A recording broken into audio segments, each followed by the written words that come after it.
అమ్మా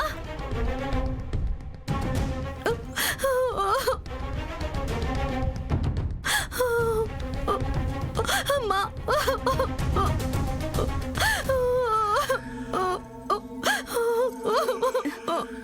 ఏమైందమ్మా? ఎందుకు ఏడుస్తున్నావు? ఏం జరిగింది కావేరి?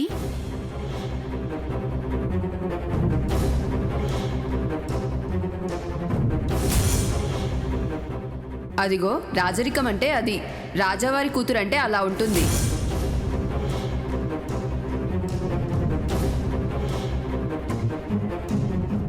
మా కావేరి తాంబూలం మర్చిపోయి వచ్చింది, అది ఇవ్వడానికి వచ్చాను. ఆడపిల్లగా అమ్మాయి అక్షంతలు వేయొచ్చమ్మా, కానీ ఆశీర్వదించే అర్హత నీకు మాత్రమే ఉందమ్మా.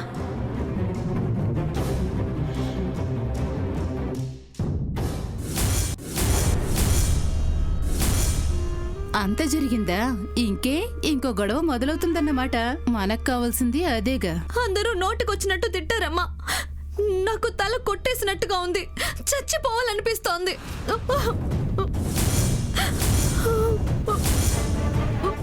నువ్వు చస్తే గొడవే ఉందే, నువ్వు ఉంటేనే కదా రోజుకో గొడవ. తనకేమో సన్మానం, నాకేమో అవమానం. నేను తట్టుకోలేకపోతున్నానమ్మా, భరించలేకపోతున్నాను.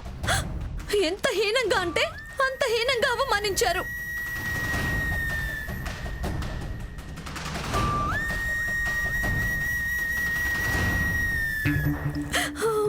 ఏమైంది? ఏమైందో మీకు తెలీదా? దీన్ని అవమానించడానికే కంకణం కట్టుకున్నారా మీరు? జరిగిందేంటో మళ్ళీ చెప్పాలా? ఏం మాట్లాడుతున్నారండి? మా ముందొక మాట వెనకో మాట.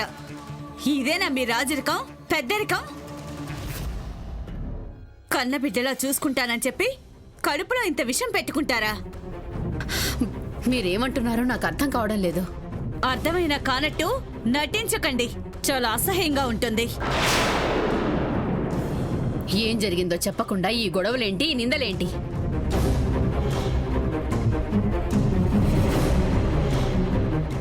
నేను చెప్పడం ఎందుకమ్మా, మీ కూతురుతోనే చెప్పిస్తానుండండి.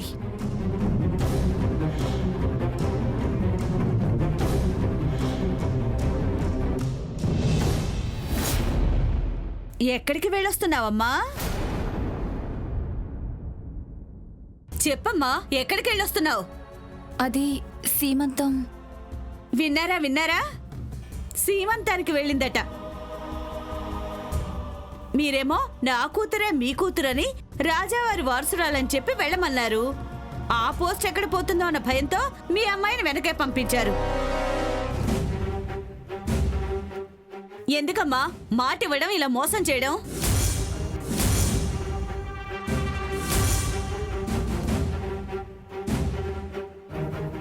నేను స్నేహను పంపించటం నిజం, కానీ హోదా కోసమో వారసత్వం కోసమో కాదు. మరెందుకు పంపారమ్మా? సీమంతానికి తీసుకెళ్లాల్సిన తాంబూలాన్ని కావేరి తీసుకెళ్లకుండా వెళ్ళింది. అమ్మా, అలాంటి వాళ్ళది నిజమైన ప్రేమ కాదు, అది వ్యామోహం. ఎగ్జాక్ట్లీ చిన్నత్త, నిజంగా ప్రేమించుకున్న వాళ్ళు అలా చేయరు.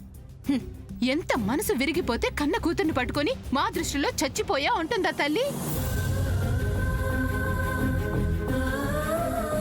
అది సరే అమ్మా, తన కూతురుతో తన మాట అనేటప్పుడు ఆమె మాటల్లో వ్యథ, కళ్ళల్లో బాధ గమనించావమ్మా?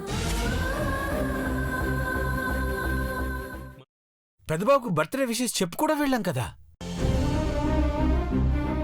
ఊరికే ఎలా కాలిపోతుంది? మంట పెడితేనో పడితేనో తగలబడుతుంది.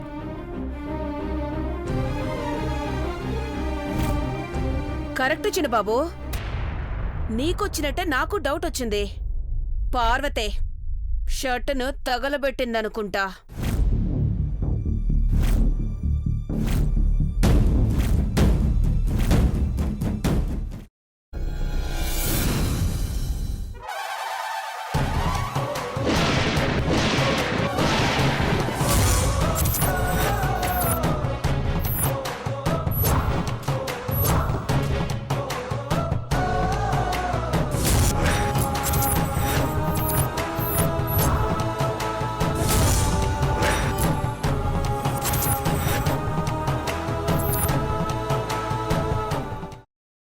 తర్వాత పొట్టు తీసేసి చాప్ చేసి పక్కన పెట్టుకోవాలి. ఒక ప్యాన్లో కొద్దిగా నూనె వేడి చేసి అందులో ఆవాలు, మినప్పప్పు, శనగపప్పు, కరివేపాకు, సన్నగా తరిగి పెట్టుకున్న ఉల్లిపాయలు వేసుకుని 1 నిమిషం పాటు వేయించుకోవాలి. ఆ తర్వాత కాల్చి కట్ చేసి పెట్టుకున్న వంకాయని కూడా అందులో వేసుకుని బాగా మిక్స్ చేసి బౌల్లోకి ట్రాన్స్ఫర్ చేసుకుని అందులో తగినంత చిక్కటి పెరుగు లేదా పల్చటి పెరుగు వేసుకుని మిక్స్ చేసి అన్నంతో కానివ్వండి, చపాతీతో కానివ్వండి సర్వ్ చేసినా చాలా బాగుంటుంది.